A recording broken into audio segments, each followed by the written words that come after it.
Assalamualaikum warahmatullahi wabarakatuh.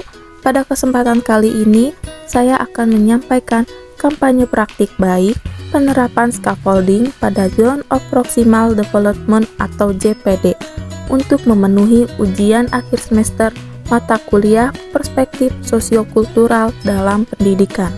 Sebelum itu, izinkan untuk memperkenalkan diri. Nama saya R. Sulistirarini dengan NPM 0392241552. Pertama, saya akan menjelaskan Zone of Proximal Development atau ZPD. Pembelajaran scaffolding dapat diartikan sebagai teknik pembelajaran dengan memberikan bantuan, dukungan, atau bimbingan kepada peserta didik untuk dapat belajar secara mandiri pada tahap awal. Namun, pemberian bantuan ini tidak dilakukan secara terus-menerus.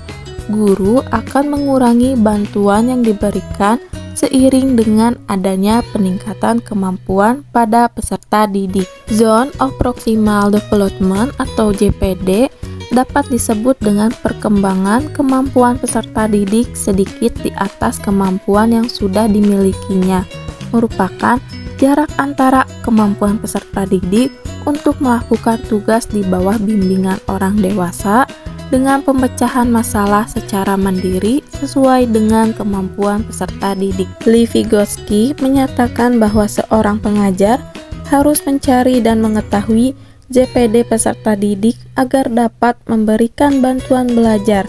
Jika pelajaran diberikan begitu saja sehingga tidak tepat pada ZPD, peserta didik terlalu mudah atau terlalu sulit, maka peserta didik tidak akan mengalami proses belajar dengan optimal. Dalam metode scaffolding ada 4, yaitu yang pertama ada motivasi atau memberikan dorongan, yang kedua modeling atau contoh, yang ketiga reminder atau mengingatkan kembali, dan yang terakhir keempat ada checking atau memastikan. Konsep scaffolding dalam ZPD adalah bantuan yang diberikan oleh guru kepada peserta didik untuk menyelesaikan tugas awal yang tidak bisa dikerjakan secara mandiri. Konsep scaffolding sejalan dengan pendapat Lee Vygotsky, pelopor konstruktisme sosial, yang menyatakan bahwa setiap anak dapat mengerjakan lebih banyak dengan bantuan asalkan pembelajaran dilakukan dalam batas perkembangannya.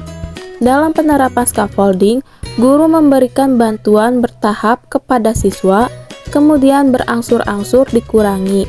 Seiring dengan kemajuan siswa, guru akan memberikan kesempatan kepada siswa untuk mengambil alih tanggung jawab yang semakin besar. Penerapan scaffolding dalam ZPD, peserta didik yang menjadi intervensi dalam penerapan ini adalah peserta didik kelas 9D di SMP Negeri 5 Kota Bogor dengan berjumlah 38 peserta didik. Berdasarkan hasil observasi melalui kegiatan asesmen diagnostik kognitif, dapat dinyatakan bahwa masih ada beberapa peserta didik yang masih memerlukan bimbingan.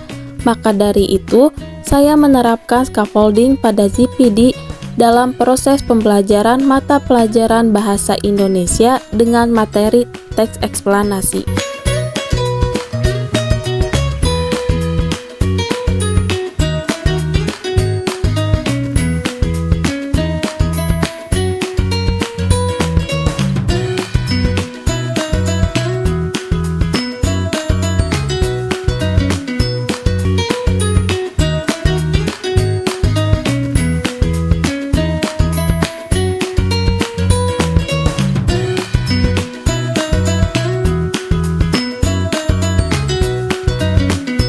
Setelah selesai mengerjakan tugas, setiap perwakilan dari kelompoknya melakukan presentasi dari hasil tugas yang mereka kerjakan di depan kelas.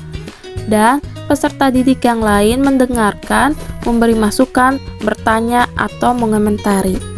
Hasil yang dicapai dari penerapan scaffolding dalam ZPD untuk pembelajaran materi teks eksplanasi yaitu yang pertama, meningkatkan pemahaman tentang teks eksplanasi, yang kedua, meningkatkan percaya diri peserta didik, yang ketiga, mengembangkan kemampuan analisis dan pemecahan masalah, Yang keempat, meningkatkan motivasi belajar.